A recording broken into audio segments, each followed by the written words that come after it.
Hello नमस्कार दोस्तों, कैसे हैं आप लोग। आई होप आप लोग बहुत अच्छे होंगे। मैं शिवा एक बार फिर से आप सभी के बीच नई वीडियो के साथ। और अभी मैं बात करने वाला हूं इमारस एग्जाम जो पीजीटी का हुआ है उसमें जनरल इंग्लिश कैसे पूछी गई है और क्या उसके आंसर्स हैं वो अब मैं बात करने वाला हूं। तो चलिए सभी लोग जल्दी से देख लेते हैं क्योंकि टाइम आप लोगों के पास बहुत कम है, इसलिए ज्यादा टाइम नहीं लूंगा मैं। चलो सबसे पहले देखते हैं पहला प्रश्न क्या था। Choose the option which is correctly fill in the blanks. Saint James is dash church nearest my residence. अब देखो इसमें जो ऑप्शन दे रखा है Saint James is dash church nearest, किसी के बारे में बात कर रहे हैं और उसके बारे में आगे बात दे रखी है नियरेस्ट माई रेजिडेंस, जो कि क्या है मेरे पड़ोस में है। तो चर्च के बारे में जब बात कर रहा है तो इसका जो आंसर हो जाएगा आपका वो आंसर हो जाएगा इसमें यहाँ पे द आंसर हो जाएगा, द चर्च हो जाएगा। यानी किसी चीज को डिफाइन कर रहा है तो द चर्च हो जाएगा। ठीक है ना, समझ गए। चलिए अगला देखते हैं। तो इसमें 102 नंबर देखिए, choose the option nearest in the meaning to the word given below. अब देखो इसमें क्या हो सकता है, फर्स्ट डेज का क्या हो सकता है, फैशनेबल, मेटिकुलस, फास्ट, स्ट्रॉन्ग। तो इसमें जो आपका हो जाएगा इसका नियरेस्ट मीनिंग ये हो जाएगा आपका मेटिकुलस। क्या हो जाएगा, मेटिकुलस। ठीक है ना, समझ में आ रहा चीजें। तो इसका ये वाला ऑप्शन हो जाएगा आपका। चलिए ठीक है, अगला देखते हैं। Identify the clause of the underline part of the following sentences. Sentence that he would score a century is almost certain. अब देखो इज ऑलमोस्ट सर्टेन इसमें दे रखा है ना कि इधर दे रखा है। आप लोग इसमें कंफ्यूज हो जाएंगे, इसमें एडजेक्टिव क्लास आप लोग बताएंगे, लेकिन एडजेक्टिव क्लास नहीं, इसमें क्या हो जाएगी आपकी प्रिंसिपल क्लास हो जाएगी। समझ में आया। तो आपका इसमें प्रिंसिपल क्लास आपका सही आंसर होगा। Choose the option in which voice in the given sentence has been correctly change.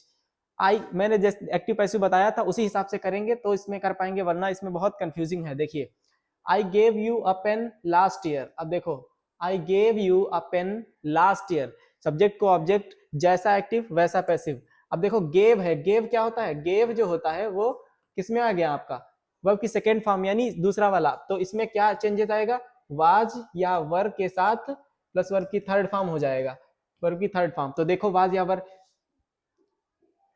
Was या वर किस में हो जाएगा, यू हैड, ये वाला तो हो ही नहीं सकता, बिल्कुल गलत हो जाएगा। समझ गए। अब देखो इसमें क्या हो जाएगा, last year pen, last year a pen was given to you, ये भी नहीं हो सकता। ठीक है, you were given a pen by me last year, a pen was given to you last year. इन दोनों में कंफ्यूजन है। अब देखिए कहने को क्या हम एक तरीके से ये ले सकते हैं, अ पेन, अ पेन ऑब्जेक्ट भी ले सकते हो इसको भी और यू को भी ले सकते हो। A pen was given to you last year, ये भी हो सकता है। और you were given a pen by me last year, क्योंकि इसमें बाई मी यहाँ पर नहीं दे रहा है, और यहाँ पे you were given a pen, you were given a pen by me last year, ये भी हो सकता है। तो इस इन दोनों में अगर देखा जाए तो आपको, मुझे तो ये वाला सही लग रहा है, ये वाला आंसर आपका सही हो सकता है। A pen was given to you last year. ठीक है ना, ये वाला ज्यादा सही लग रहा है, a pen was given to you last year.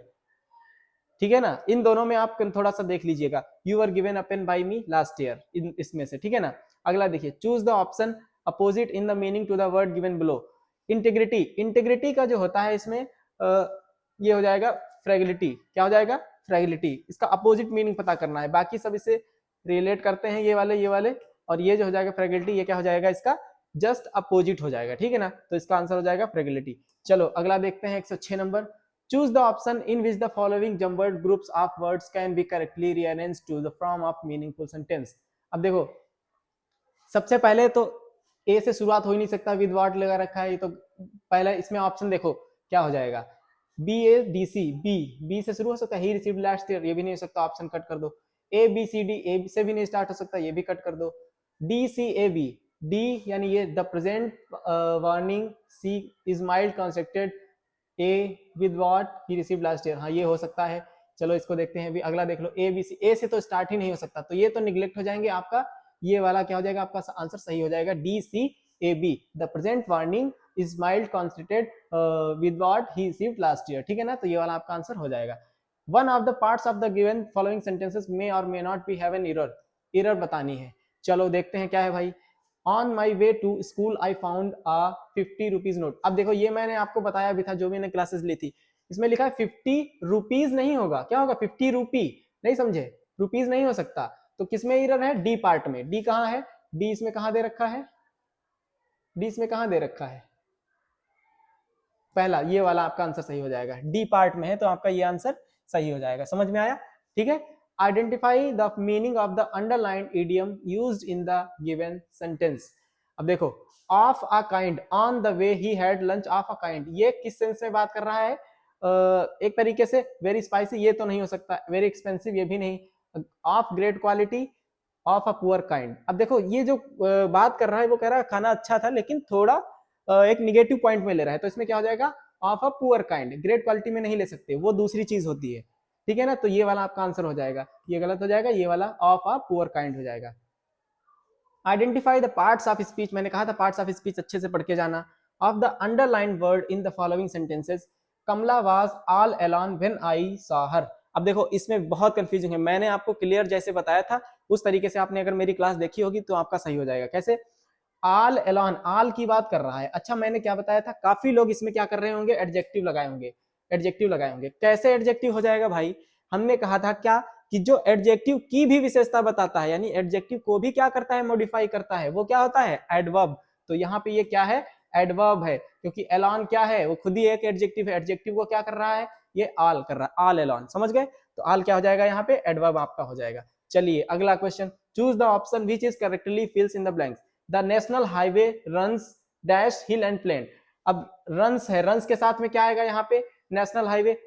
Over into above below, below तो हो ही नहीं सकता, अबव भी नहीं हो सकता, इंटू तो बिल्कुल भी नहीं हो सकता, ओवर, ओवर होता है ना किसी चीज, तो ये क्या हो जाएगा यहाँ पे? The national highway runs over hill and plains. ठीक है, समझ गए? तो ये थे आपके आंसर 10 क्वेश्चन। अब आप लोग इसमें से बताइए 10 में से आप लोगों ने कितने क्वेश्चन अटेम्प्ट किए हैं और कितने आपके सही हैं, आप लोग क्वालिफाई कर पाए कि नहीं कर पाए? क्योंकि आप लोगों को क्या है, जनरल हिंदी और जनरल इंग्लिश दोनों मिला करके 20 में से आपको 8 नंबर लाने थे।